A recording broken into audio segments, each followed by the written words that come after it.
Hola, soy Pablo Silveira para el curso Género y Sociedad, una historia cultural de las mujeres en el arte, que dicta Georgina Glusman. En este video vamos a hablar del concepto de histeria a principios del siglo XX a través de la obra de Rebeca Mate, según un análisis que hace Gloria Cortés Aliaga. A principios del siglo XX no había un consenso acerca de qué significa el fenómeno de la histeria femenina. Lo que sí había eran muchas teorías que circulaban que tenían que ver con posesiones demoníacas y enfermedades mentales. Lo que todas estas teorías tenían en común es que la histeria solamente afectaba a las mujeres y podríamos definirla como las manifestaciones físicas de la degeneración de la voluntad femenina. En este momento, cuando se trata de definir el género y pensar en los temas de género, el esencialismo es la ideología que es la norma. Esto quiere decir que cuando hablamos de mujeres, hablamos de personas con vulva que por haber nacido en este cuerpo ya tienen una voluntad natural, que tiene que ver con el ámbito de lo privado. Es decir, las mujeres tienen que desarrollar su vida en el ámbito de lo privado y dedicarse a las tareas del hogar y el cuidado de la familia. Solo en los tiempos de ocio pueden dedicarse a las artes, incluso con las limitaciones de que deben ser géneros menores, como la naturaleza muerta, y no géneros que les permitan desarrollar grandes carreras profesionales o que sean consideradas genias artísticas. El ámbito de lo público, el trabajo, la política y todas las posiciones de poder quedan delegados a tareas masculinas. La ciencia y el psicoanálisis en la época van a investigar acerca de la histeria femenina partiendo con este sesgo ideológico del esencialismo. Entonces, hombres como Jean-Martin Charcot y Sigmund Freud van a tomar síntomas como éxtasis, alucinaciones, convulsiones y los van a asociar con esta degeneración de la voluntad femenina. Las mujeres que se salían de la norma, actuaban diferente o tenían intereses diferentes, eran entregadas por sus maridos o algún otro familiar hombre a estos centros de salud en donde los hombres de la ciencia investigaban acerca de la histeria femenina. En la imagen vemos al doctor Charcot con una mujer dando una conferencia sobre las prácticas que hace él de hipnosis, toman fotografías, documentan los diferentes síntomas en la Salpêtrière, que fue uno de los hospitales para estas mujeres más grandes del momento. Entonces, además del castigo natural que las mujeres sufren de perder la mente por haber seguido una voluntad que no era la propia, son secuestradas y torturadas en estos centros de salud, en los que hay desde histéricas hasta epilépticas y prostitutas. La artista que vamos a analizar está muy atravesada por el fenómeno de la histeria y con su arte viene a mostrar una nueva forma de representar la feminidad.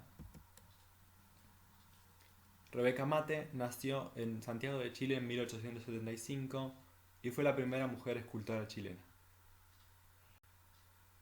Fue hija de un diplomático y ministro del gobierno chileno, por lo que pudo tener una vida cómoda económicamente hablando y estudiar en Europa.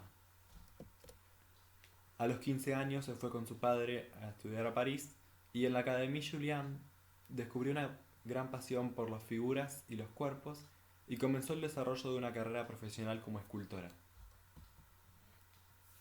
Su relación con el gobierno chileno le sirvió para la divulgación de su obra, ya que el Estado estaba buscando presentarse como moderno para el aniversario del centenario. La imagen que vemos es el monumento Héroes de la Concepción, que en 1920 el Estado chileno le encargó como escultura y fundió en bronce para que represente la perduración de los héroes. La historia personal de Rebeca está muy atravesada por la histeria. Tiene la experiencia de su propia madre, que fue entregada por su padre a una de estas instituciones de salud mental para mujeres histéricas como las que venimos hablando antes. Tiene experiencias propias de cierta inestabilidad mental y en su obra vamos a encontrar una culpabilidad del padre, culpabilidad de la sociedad y una reinterpretación de los hechos que nos permiten acercarnos al fenómeno de la histeria más allá del fenómeno biológico femenino. También vamos a ver una representación de un arquetipo de mujer, la mujer que las puede representar a todas, no solamente a las mujeres eróticas de los excesos o misteriosas.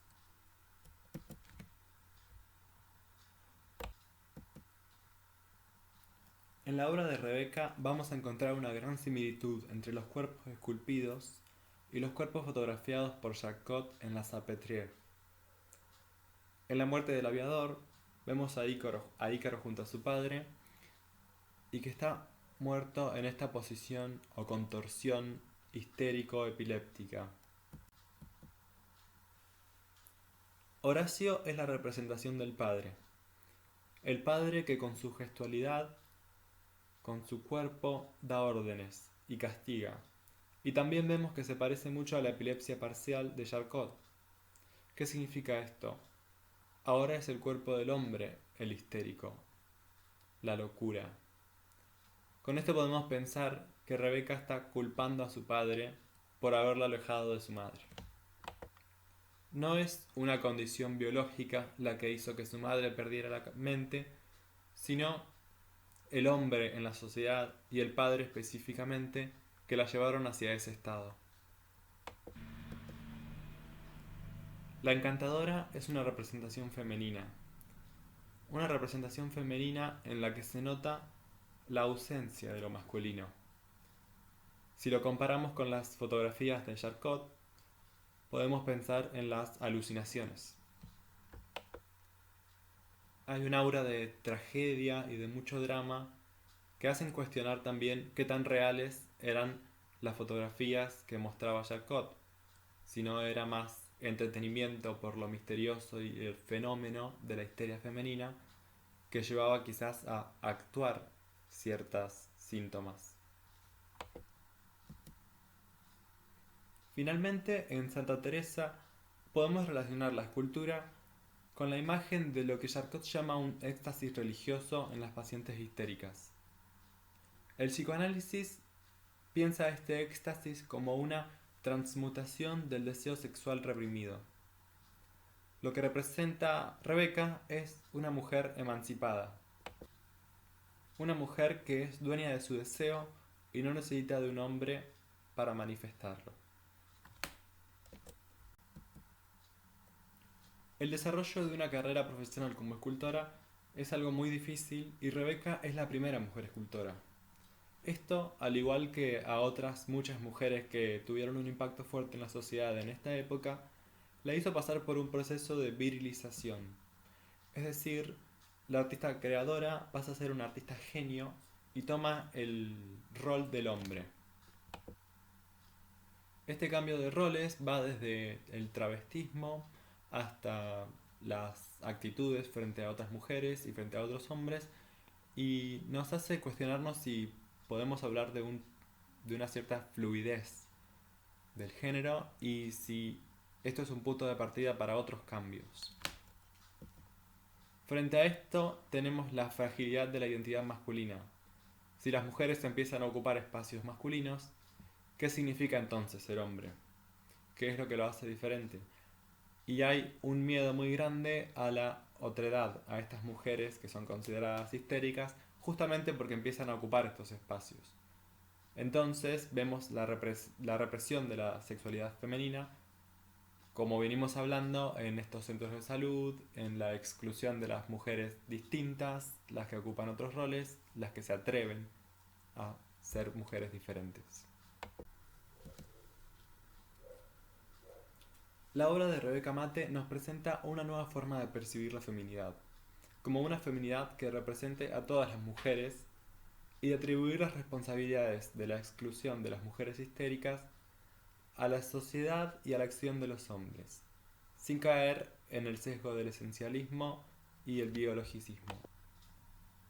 Definitivamente la obra de Rebeca Mate es pionera como un motor de cambio frente a las corrientes de pensamiento en cuestión del género. Algunas cosas que me lleva a cuestionar el trabajo con este texto es qué tanto han cambiado las cuestiones que tratamos desde principios del siglo XX hasta ahora.